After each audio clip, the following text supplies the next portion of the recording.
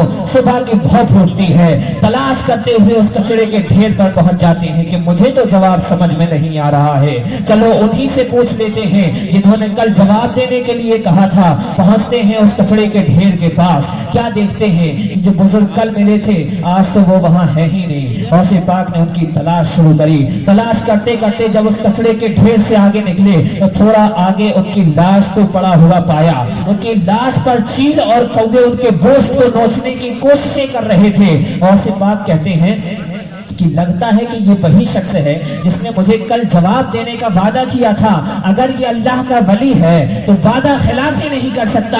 میرے سوال کا جواب تو اس کو دینا ہوگا, میرے سوال کا جواب اسے ہی دینا ہوگا کیونکہ اس نے وعدہ کر لیا ہے. اس بزرگ کے جسم میں روح آتی ہے اور جواب دیتے ہیں کہ اے عبد القادر, اگر عاشق بنو گے تو ایسے چیل کوے کھائیں گے, اور محبوب بن جاؤ گے تو زمانہ محبت کرے گا. عبد القادر کی شان دیکھو, کہتے ہیں محبوب بنانا تو رب کی ذات پر ڈیپینڈ کرتا ہے. میں عاشق بنوں گا, زمانے پر راج کر کے دکھاؤں گا. آئے نہیں ہے, دھوم مچا کے رکھ دی ہے, اب آ گئے ہیں تو ہمارے دلوں پر قبضہ کر لیا ہے.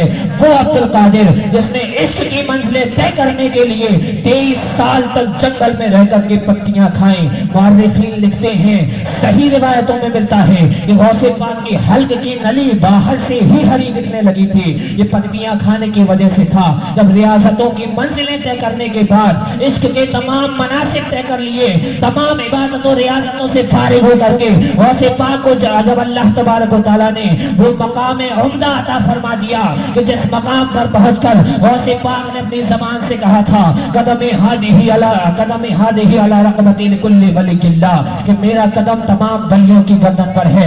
آج تو میں بیان اس مائک میں کر رہا ہوں, میری آواز آپ تک پہنچ رہی ہے. غوث پاک کے دور میں کوئی مائک نہیں تھا. کتنا تیز بولے ہوں گے جیلان والوں نے سن لیا ہوگا, اور تیز بولے ہوں گے بغداد والوں نے سن لیا ہوگا, اور تیز بولے ہوں گے سنجستان والوں نے سن لیا ہوگا, اور تیز بولے ہوں گے تو قزاقستان والوں نے سن لیا ہوگا, اور تیز بولے ہوں گے تو عراق والوں نے سن لیا ہوگا.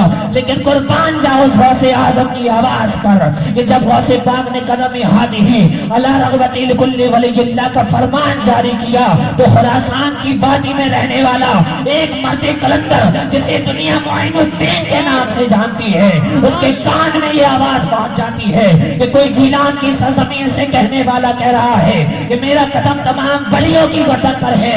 وہ عاشق رسول, وہ نائب رسول اپنی گردن جھکا کر کہتا ہے کہ اے غوث پاک, تم گردن کی بات کرتے ہو, میرا سر بھی آپ کے قدموں میں جھکا ہوا ہے. آئے نہیں تھے, دھوم مچا کے رکھ دی تھی, اب آ گئے ہیں تو دلوں پر قبضہ کر لیا ہے. صرف اتنا ہی نہیں, وہ آواز اجمیر پہنچ گئی, گردن جھکی ہوئی ہے. اجمیر سے ڈائریکٹ بلگرام پہنچتی ہے. میر عبد الواحد بلگرامی کی آواز داد گردن جھکا کے کہتے ہیں کہ صدقتا یا غوث, تم نے سچ کہا, ہم نے بھی گردن کو جھکا لیا ہے. یہ آواز پوری دنیا کے مشرق و مغرب میں گونجنے لگی کہ یہ غوث عبد القادر ایسا ہے کہ جس کا قدم ہر ایک ولی کی گردن پر ہے, اور ایسا گردن پر ہے کہ قیامت تک جب تک کوئی ولی ہو ہی نہیں سکتا تب تک کہ غوث پاک اس کی گردن پر قدم نہ رکھ دیں. ولایت پانے کے لیے شرط ہے کہ گردن پر غوث کا قدم ہونا چاہیے. جب یہی آواز سرزمین بریلی میں پہنچتی ہے تو اعلیٰ حضرت کا صاحبزادہ کہتا ہے کہ یا میرے غوث اعظم, تم یہ کہتے ہو کہ میرا قدم تمہاری گردن پر ہے, ارے میں کہتا ہوں یہ دل ہے, جگر ہے, یہ آنکھ ہے, یہ سر ہے, جان چاہو رکھو قدم. نعرے تکبیر, نعرے رسالت, فیضان غوث اعظم, فیضان غوث اعظم. غوث پاک کی بات آخر مانی کیوں لوگوں نے, یہ تو سوال پیدا ہوتا ہے. کیوں مان لی بھائی بات, کیوں جھکا دی اپنی گردن؟ سب اپنے مرتبوں میں بہت بڑے بڑے تھے, اتنے بڑے تھے